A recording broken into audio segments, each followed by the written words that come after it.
सत्संग की आधी घड़ी तब के वर्ष हजार, तो भी बराबर है नहीं कहे कबीर विचार। तो यहाँ आपसे प्रार्थना की जाती है, जब तक सत्संग चले आप सब चिंताएं और इधर उधर की गल्ला बातें छोड़ के ध्यान से सत्संग सुनो। बेटी और बेटे बच्चे, विशेषकर युवा वर्ग इसमें बहुत सहयोग दे सकता है। वैसे तो बुजुर्ग भी बालक नहीं, आजकल पहले वाली बात नहीं है कि वो रूढ़िवादी है, अच्छे और बुरे को तुरंत सोचते हैं। तो सबने मिलकर, विशेषकर भक्तों ने अवश्य इस बात पर जोर देना चाहिए, जो हमारी भक्ति बाधक मर्यादाएं हैं उनको तुरंत त्याग देना है। तब हम भक्त बनेंगे, आसानी से भक्ति करेंगे, हल्के होकर करेंगे, टेंशन रहित हो जाएंगे। दो रोटी का रोला है। और जब कहते हैं पौ फाटी पगड़ा बया जागी जिया जून, पर सबका हो को देते है ये चौथ सुमाना चून। सुबह उठते सबका पालन वही परमात्मा करता है। कहते मां के गर्भ में तेरा पोषण किया, क्या अब वो भगवान आपसे दूर हो जाएगा? मां के गर्भ में आपको ना मां का सहयोग था, ना पिता का, ना कोई और व्यवस्था थी। ऐसा सिस्टम कर दिया मालिक ने, मां की नाभि से आपकी नाभि का कनेक्शन कर दिया और आपका शरीर जो ना प्रफुल्लित रहा, स्वस्थ रहा, सुरक्षित रहा। और आप जी के बाहर आते ही मां के सतन में दूध आ गया और पहले नहीं था। जो मालिक इतना इंटेलिजेंट है, इतनी केयर टेक आपकी करता है, क्या आगे वो आंखें बंद करके बैठेगा आपके लिए? विचार करने की बात है। पिता परमात्मा पूर्ण ब्रह्म सर्व सृष्टि रचनहार कबीर परमेश्वर जी, ये हम सभी के जनक हैं,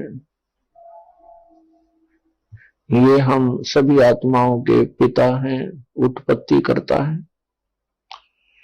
हम परमात्मा की बॉडी से, शरीर से, उनके वचन से बाहर आए हैं।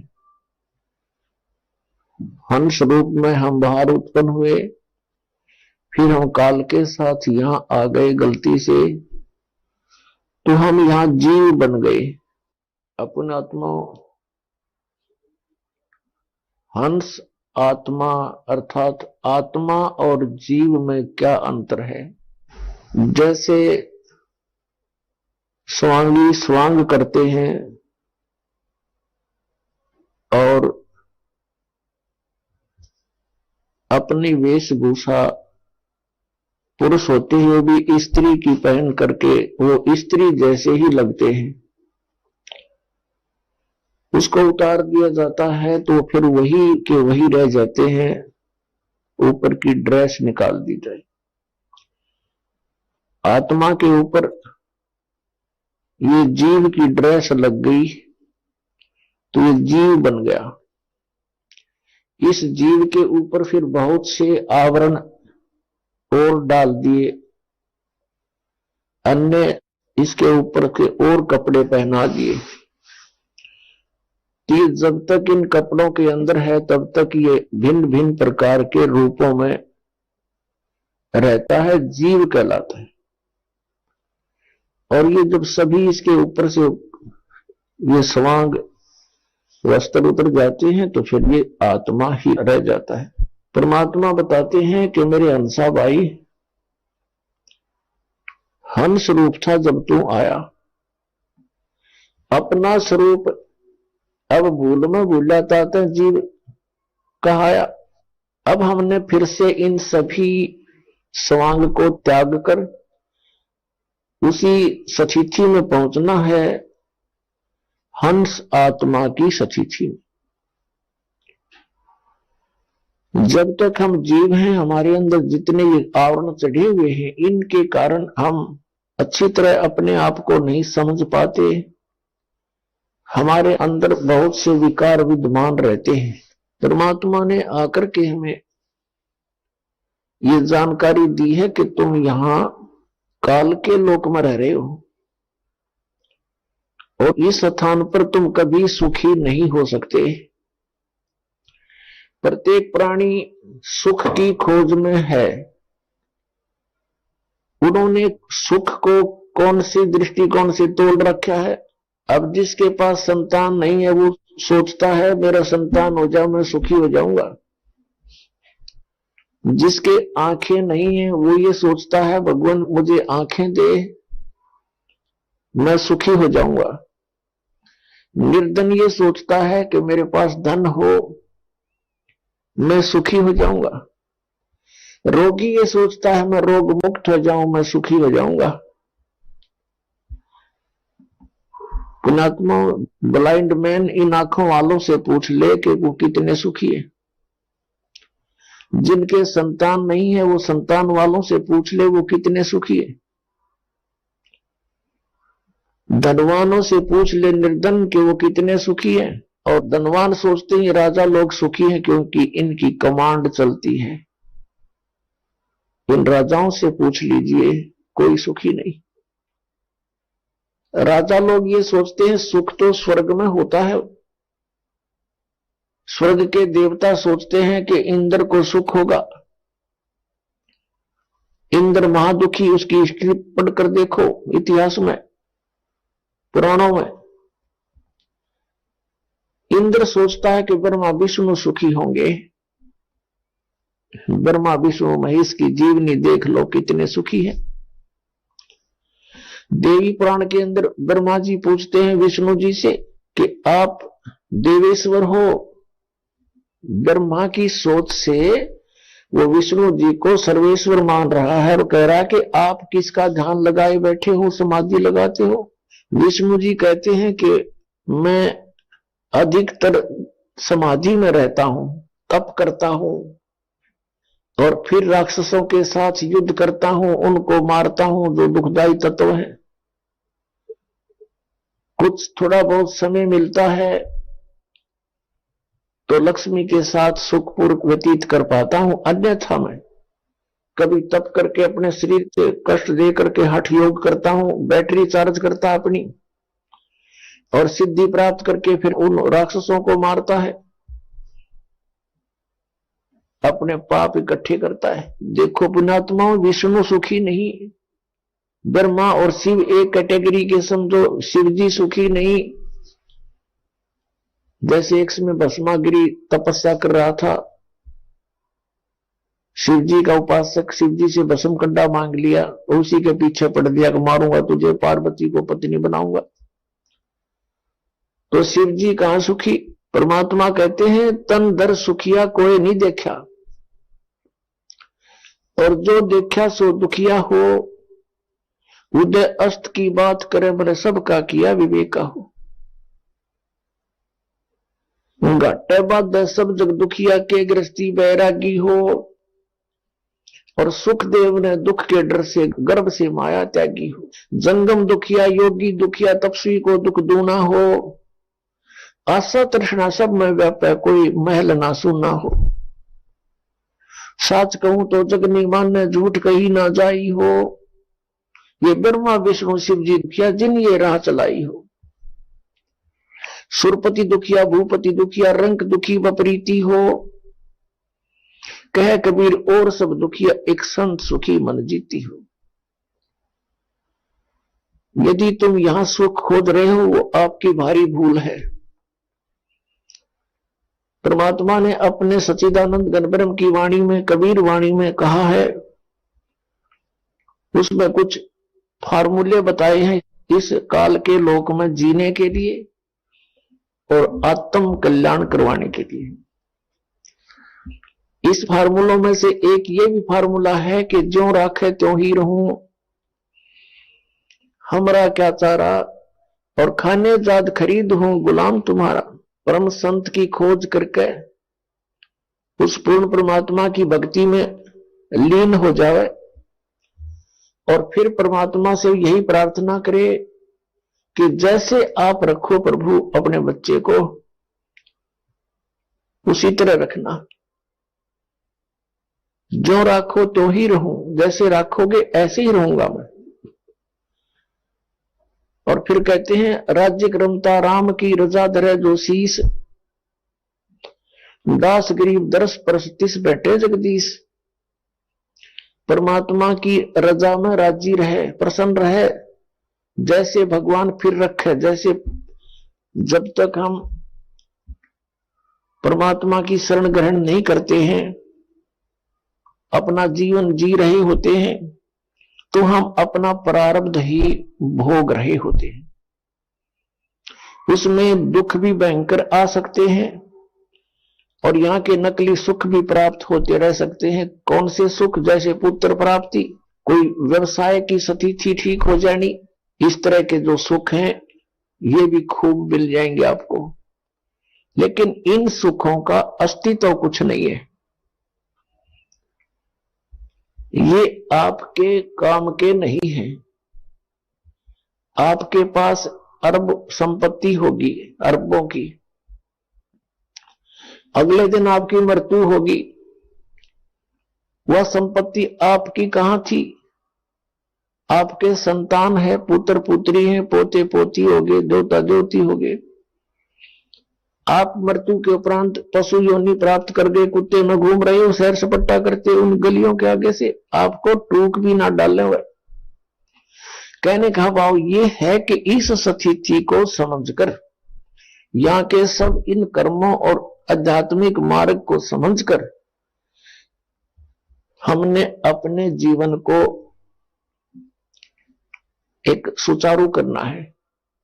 जब तक हम परमात्मा की शरण में नहीं है तो दोनों प्रकार के आपके ऊपर वो संस्कार प्रभावी रहेंगे।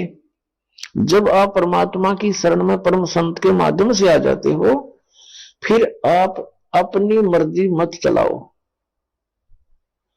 अपने यहां दीर्घ रोग लगा हुआ है जन्म और मृत्यु का, और हमने ये रोग कटवाना है। ये भयंकर जो है रोग है आपका, और ये बीमारी सबका लगी हुई है। ये ब्रह्मा विष्णु महेश का भी यही बीमारी है, इनको भी जन्म मृत्यु का रोग है। और आप जी ब्रह्मा विष्णु महेश से ऊपर किसी को मानते नहीं थे, विशेषकर पवित्र हिंदू धर्म के श्रद्धालु, और ये भी जन्म मृत्यु के रोग में। सरपुरुष यानी ब्रह्म भी जन्म मृत्यु के रोग में, अक्षर पुरुष भी जन्म मृत्यु के रोग से ग्रस्त। केवल एक परम अक्षर ब्रह्म जिसको सत्य पुरुष कहते हैं, वो कबीर देव हैं, कबीर साहब, वो इस जन्म मृत्यु के रोग से मुक्त हैं और वे वैद्य हैं, इस रोग के नाश करने वाले। तो हमने वो रोग नाश करवाना है, तो रोग नाश कराने के लिए हम कहां जाते हैं? हॉस्पिटल में। दीर्घ रोग होता है तो डॉक्टर उनको एडमिट करता है या ओपीडी से भी औषधि देकर भेज देता है। तो फिर उस मरीज ने, उस पेशेंट ने डॉक्टर की प्रत्येक सलाह पर ध्यान देना चाहिए, प्रत्येक औषधि को समय पर सेवन करना चाहिए, तभी वो रोग मुक्त होगा, अपनी नहीं चलावे। अब जैसे हाई ब्लड प्रेशर के मरीज को नमक और घी निषेध किया है वैद्य ने, और वो अपनी चलाता है कि नहीं थोड़ा सा तो खा ही लेता हूं, तो उसको हानि होगी, मृत्यु को प्राप्त हो जाएगा। रोग नाश के स्थान पर उसका अपना नाश हो जाएगा। ठीक इसी प्रकार आप जी यहां आओ रोग नाश कराने के उद्देश्य से आओ। कौन सा रोग? जन्म और मृत्यु का। अन्य संसारिक सुख अक्षीणिक है, आपको यहीं थोड़ा सा राहत देकर के फिर आपके साथी नहीं है ये। और इस परमेश्वर की शरण में आने के बाद, कबीर परमेश्वर की शरण में, आपको संसारिक सुख भी मिलेंगे, लेकिन इतने ही मिलेंगे जितने आपको आवश्यक है। इससे अधिक आप डिमांड करोगे तो समझ लेना कि आप घी और नमक चाह रहे हो, जिसको डॉक्टर कभी अलाउड नहीं करेगा। साईं इतना दीजियो जामे कुटुंब समावे, हम भी भूखे ना रहें, ऐ तिथि न भूखो जाओ। परमात्मा कबीर देव जी स्वयं चलकर आते हैं सतलोक से, और वो हमें यहाँ तत्व ज्ञान बताते हैं, पूरा आध्यात्मिक ज्ञान से परिचित कराते हैं, और हमें यहाँ भक्ति करने के लिए जो जीवन शैली अपनानी चाहिए उसका भी विधान बताते हैं। उसके लिए क्या बताते हैं कि परमात्मा से इतना ही मांगो, अधिक नहीं। साईं इतना दीजियो जा मैं कुटुंब समावे, हम भी भूखे ना रहे, अतिथि ना भूखा जावे। इसमें सब कुछ आ गया। जा में कुटुंब समावे अर्थात रिक्वायरमेंट ऑफ द फैमिली, यानी हमारे परिवार की आवश्यकताएं पूरी हों। उन आवश्यकताएं में आप देख लो सब कुछ आ जाता है। रहने के लिए एक झोपड़ी हो, कुटी हट हो, पर्याप्त है, और वस्त्र कपड़े रोटी ये मिलते रहे। और पुण्यात्मा अब बुद्धिमान समाज है, जब हमने परमात्मा पाना है तो उसमें अगरम मगरम नहीं चलेगी, अपना नहीं चलेगा बिल्कुल भी। अगर अपनी चलाओगे तो आप फेल हो जाओगे। आदेश परमात्मा का पालन करना पड़ेगा। जैसे सीता जी को हिदायत दे दी गई थी कि ये रेखा आपकी कुटिया के चारों तरफ लगा दी गई है, इसे बाहर मत जाना, बाहर जाओगे तो आप पर बहुत आपत्ति आ सकती है, कोई हिंसक पशु भी आपको हानि पहुंचा सकता है, और कोई दुष्ट वृत्ति का व्यक्ति भी आपको दुख दे सकता है। अब उसी समय रावण आ जाता है एक महात्मा रूप बना के और कहता है माई भिक्षा दो। सीता जी ने कहा तुम अंदर आके ले लो महात्मा, यहां जाओ मेरे निकट। रावण आगे को चला तो उस रेखा के पास आते उसमें से अग्नि की लपट निकली और रावण 10 कदम पीछे जा गिरा। अब रावण ने कहा कि माई भिक्षा बाहर आकर दे दे, साधु संतों के साथ ऐसा नहीं करते, इसमें तो बहुत शक्तिशाली मंत्रित रेखा है ये।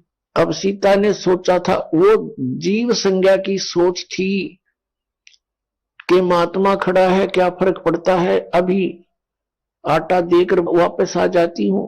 जो भी उसके पास उपलब्ध था फल फ्रूट वो भिक्षा लेकर बाहर को चली, और जो ही उसकी झोली में आटा डालने की चेष्टा की उसी समय बाजू पकड़ ली रावण ने और गिर ली कंधे पे, जा पटकी वहां पर अपने 9 लखे बाग में। अब उसकी जीव संज्ञा की सोच ने कोड कहानी बिगाड़ दी। आप मां कष्ट होगा, करोड़ों व्यक्ति मरवा दिए उसको छुटवाने के लिए। क्या वो मूर्ख थे जिसने ये कहा था इससे बाहर मत जाना? तो पुण्यात्मा, यदि आपने परमात्मा पाना है और ये जीवन सुखी बनाना है तो परमात्मा की प्रत्येक मर्यादा को, प्रत्येक नियम को लक्ष्मण रेखा समझ लेना, और फिर सुख ना हो फिर दास को कहना। तो क्या बताते हैं, जैसे हम अरबपति हैं, खरबपति हैं, वो माया आपका कौन सा काम देगी? कल को मृत्यु हो जाती है और पैसा वैसे ही नहीं बनता। इसको जोड़ने में देखो कितने जो ना पाप इकट्ठे करने पड़ते हैं प्राणी को, और मानसिक शांति नहीं रहती उसको। तो परमात्मा ने हमें बताया है कि साईं इतना दीजिए जिसमें कुटुंब समावे, हम भी भूखे ना रहे, अतिथि ना भूखा जावे। अब क्या बताते हैं परमात्मा? कहने का उद्देश्य ये है कि जैसे मालिक राखे उसी तरह आप रहना, फिर अपनी सोच को त्याग देना। हमने पैसों की और इन कोठियों की आवश्यकता कितनी है, किस लिए है?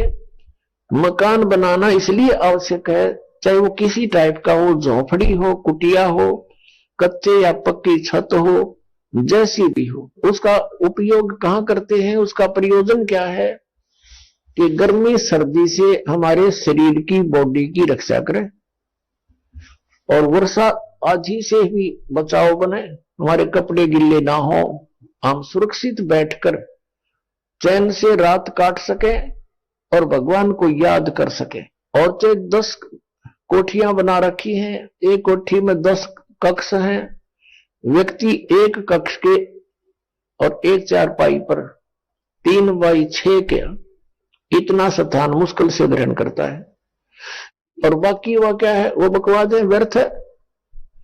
कहने का भाव ये है कि हमने परमात्मा की प्रत्येक मर्यादा को पालन करके सफल होना है।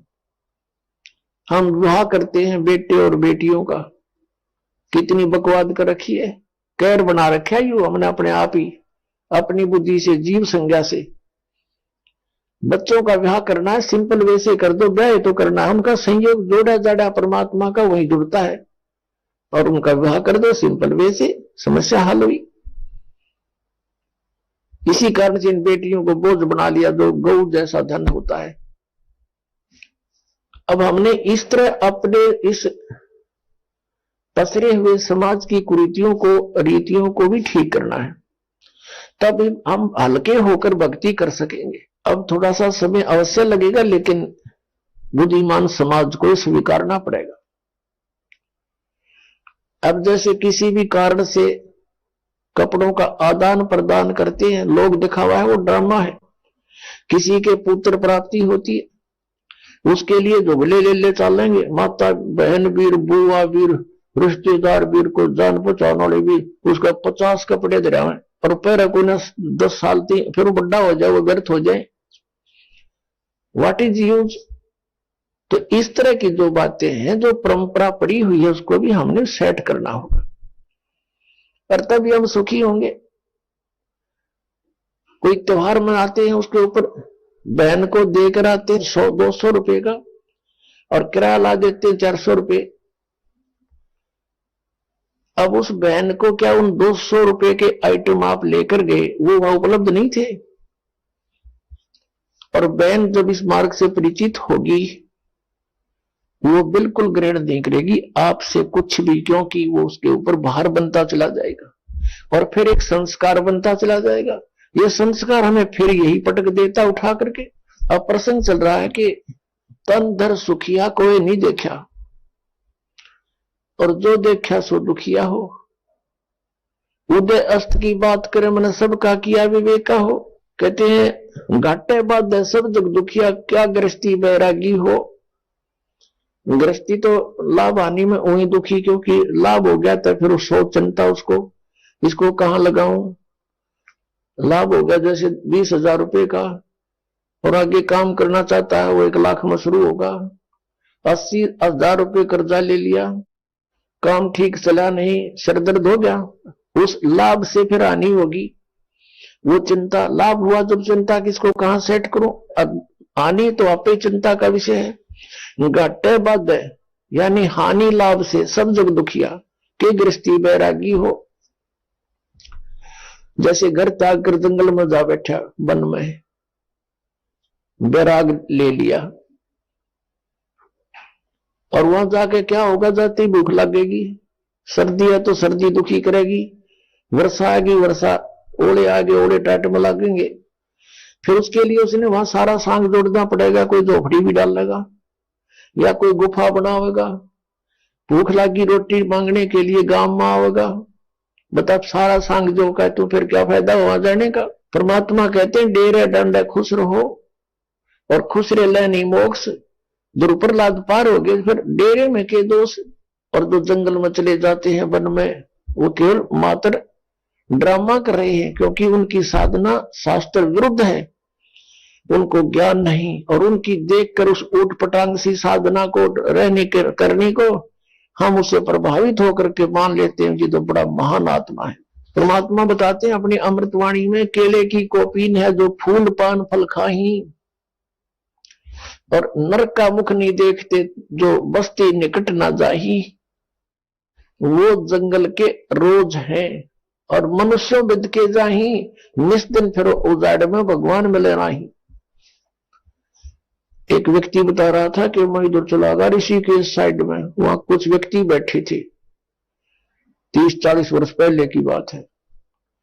और उनसे मैंने पूछा आप कैसे वहां बैठे हो। उन्होंने बताया कि इस जंगल में एक बहुत बड़ा महात्मा रहता है, निर्वस्त्र रहता है और केवल केले के पत्तों से अपने गुप्तांग को ढक के रखता है, और वो कभी कभी बाहर को निकलता है, जिसको दर्शन हो जाए उसका बेड़ा पार हो जाता है।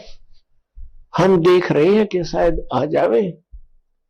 तो उनमें से एक कह रहा था कि एक दिन मैं ऐसे ऐसे यहां बैठा था, अचानक वो निकल आए और मुझे देखते ही एकदम वापस फिर गए और भाग कर बहुत गहरे जंगल में चले गए। दर्शन हो जाते तो बेड़ा पार हो जाता। और कहते हैं वो कहीं मांगने नहीं आता, वही फल पत्ते फूल वगैरह खा करके रहता है। इसके विषय में सूक्ष्म वेद के अंदर परमेश्वर ने कहा, कबीर सच्चिदानंद घन ब्रह्म की वाणी में, कि केले की कोपीन है, यानी लंगोट बना रखा केले के पत्ते का, और फूल पान फल खाही, फूल फल पत्ते खा के गुजारा कर रहे हैं, और नरक का मुख नहीं देखते, वो आदमियों के निकट नहीं आता, नरक का मुख नहीं देखते, और बस्ती निकट न जाही, वो जंगल के रोज हैं, नील गाय जिसको कहते हैं, भटकते फिरे धक्के खाते अंडे जंगल में, घास फूस खाओ, क्या उनको भगवान मिल जाएगा? वो जंगल के रोज हैं जो मनुष्यों बिद के जाए, आदमियों ने देख कर बिद के डरे, लुक जा, छुप जा जंगल में जाकर के, तो जंगली जानवर है, वो महात्मा नहीं है। और निस्तन फिरो उजाड़ मैन्यो परमात्मा पावे नाही, ऐसे बेशक से कहीं भटकते रहो इस जंगल में बियाबान में, ये विधि परमात्मा पाने की नहीं है। फिर परमात्मा क्या बताना चाहते हैं कि घाटे बाद सब जग दुखिया के गृहस्थी बैरागी हो, और सुखदेव ने दुख के डर से गर्भ में माया त्यागी हो।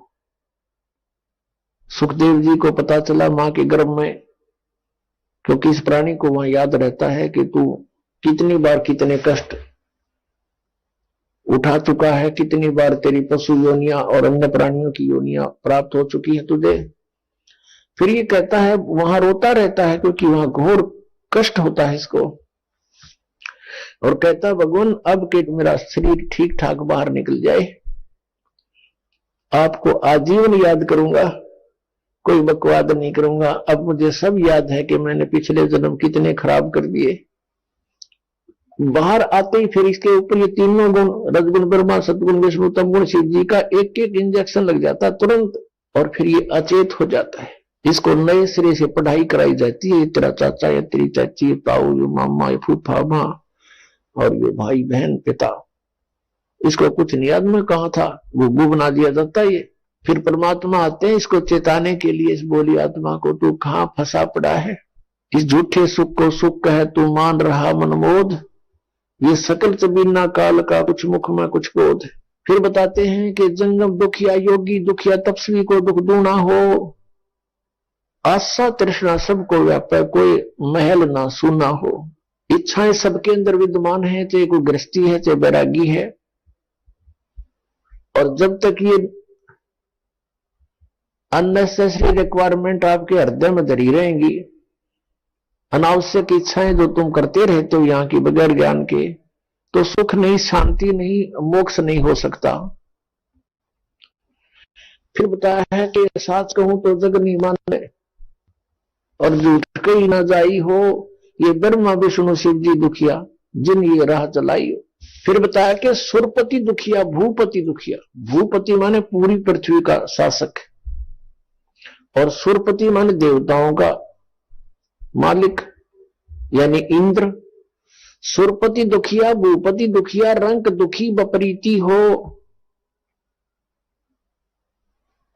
अब सारी पृथ्वी का शासक भी दुखी और देवताओं का राजा भी दुखी। फिर स्वर्ग में सुख कितना हो गया, कहां से हो गया?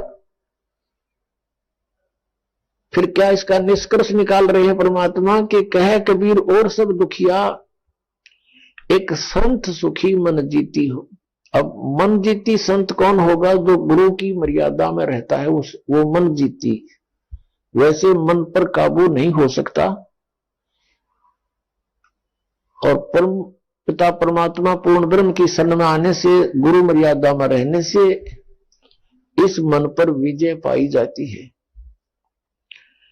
उसके लिए ये फाउल पॉइंट हैं जो आपको मर्यादा बताई जाती है।